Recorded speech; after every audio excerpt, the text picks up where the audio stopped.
Magandang hapon mga guys. Kalos Panginoon guys, ay nagtagumpay naman yung trabaho namin dito na mag-spandrel kami. Ayan guys, magbabaklas na kami ng damyo dahil yan ay natatapos na rin namin na yung spandrel dito.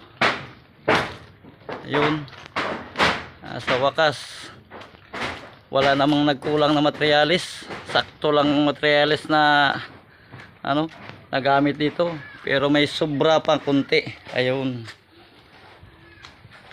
yung kasama namin nag-i-impake na, tapos yun ito yung nagawa namin.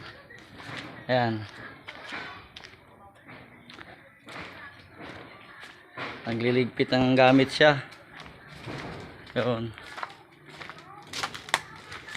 Yun ang mga ritaso namin, isang sako. Ayun yung isa, baklas na rin. Sa wakas mga guys, natapos na rin. May complacement na kami itong araw na to.